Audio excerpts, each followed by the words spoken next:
Hi, I'm April from Rustic Fields on Instagram, and today I'm going to take you along on a little project I'm going to work on. Something that I've been waiting so long to do, but just haven't found the time to do it. And today I'm finally going to get it done. Yay! So I'll give you a little glimpse of what it looks like for before here. Yay! I'm going to finally paint this little guy that I've been waiting, but just haven't found a good time to do it yet. I'm going to paint it white with some chalk paint, and then I'm going to switch out these little handles here, and I'm actually going to put these cute little handles from Hobby Lobby on it, and I think it's going to look really, really cute. So I've got to take out each of these drawers here. This is kind of like an antique store find. I'm not sure how antique it is, but I just love it, and I think it's going to look really cute once we get some paint on it. So here's the before picture. Okay, so here we are outside, and I just actually have some paper rolled out. This was left when we had our wood floors done, so I thought, I'll put it to good use, and I'll just use it as kind of like my painting paper and throw it away or recycle it when I'm done.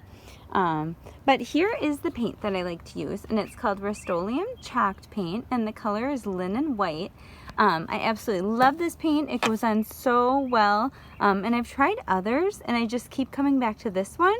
It goes on so nice and so thick, and you only need a couple coats. So let's get started. Alright, so I have all the drawers taken out now, and I've taken all the little knobs off the drawers too. The next step is just to spray it down to get any kind of dust or icky stuff off. So I'm going to do that next. Alright, well, we're making progress on this here. This is only about after, like 15 minutes. I kind of want to make sure I just get a nice thick coat on all of it. And then I'll come through and put on a second coat too. But I don't really worry too much about getting on the inside because nobody's really going to see that part anyways. So I'm just going to really focus on the outside parts, or the parts that you can see. So I'll just keep moving along.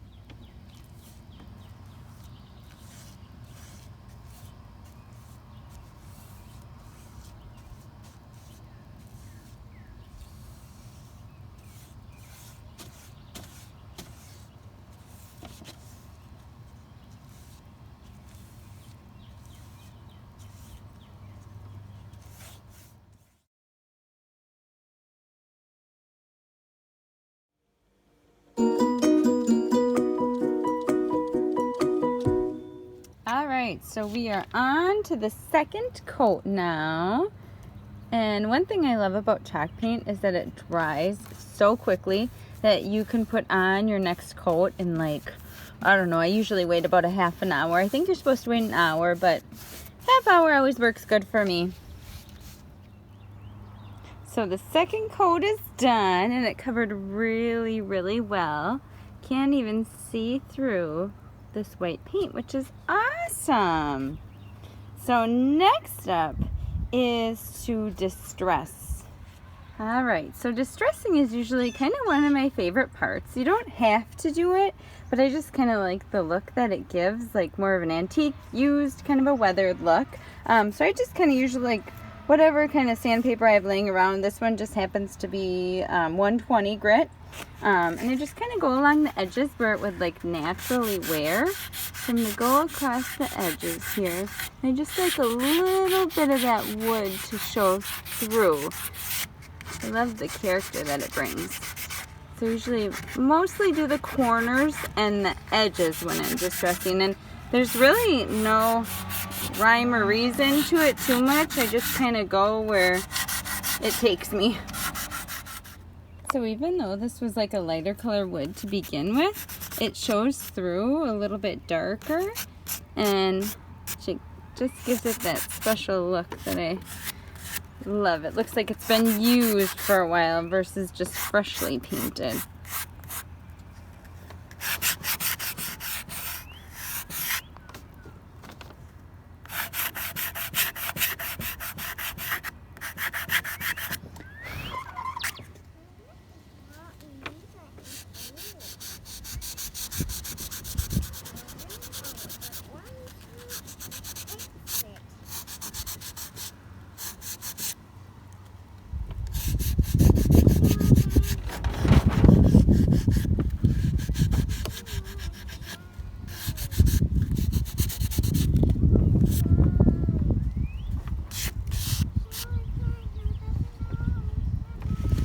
after you're done distressing, I usually just take some paper towel and I kind of wipe off the dust, because there is like quite a bit of dust that comes from sanding it all off, and you don't want to get that stuck like in your clear coat. So I kind of wipe that all off. And one thing to note too, when you're distressing your piece, it seems like it gets darker, or the distressing comes out more after you clear coat it. So I always kind of keep that in mind when I'm distressing something, because if I do it a little too much, it shows through quite a bit more. It kind of like exaggerates the distressing once you get the clear coat on. So I try not to go overboard with distressing the wood, just because it will show a little bit more than it did in the beginning once you put the clear coat on.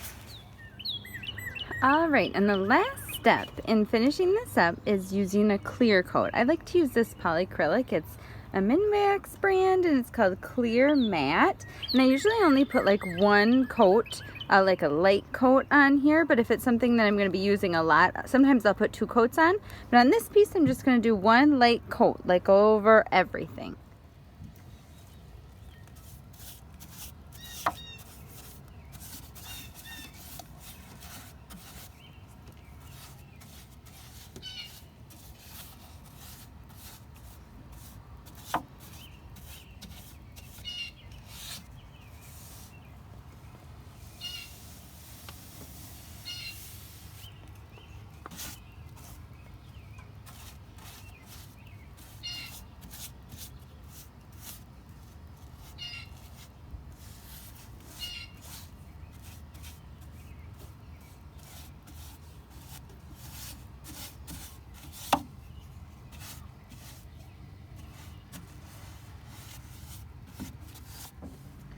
All right, so these are the drawers. They're all painted and clear coated. And now before there was a single hole on here for their pull, but I have these cute little ones I got from Hobby Lobby that I'm gonna put on. And actually I'm just gonna kind of line it up, center it, and then I'm gonna drill 2 new holes just using like these sharp screws. So I'll just use my drill with a Phillips end on it to drill in here.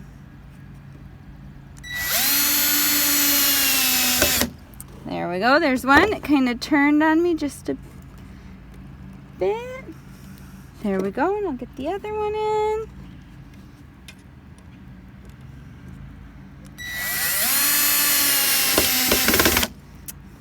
Very cute. Now these little screws didn't come with the pulls. I just picked them up at Lowe's. They're just kind of some short little black screws, but that looks so cute. Exactly what I was looking for. All right, are you ready for the final reveal? Here we go. Ta-da! I absolutely love how it turned out. It is so cute. And I love these little pulls for each drawer. They give it so much character. So I started this project at about 4 o'clock this afternoon. And it's close to about 8 o'clock at night now, so it took me about 4 hours, but I did have supper in there, and I did wait for the paint to dry and the clear coat to dry and everything. So overall, I would say it didn't take very long. It was pretty easy, and it was super fun. Thanks for following along. If you have any questions or comments, leave them down below, and remember to follow me on Instagram at Rustic Fields. Thanks, bye-bye.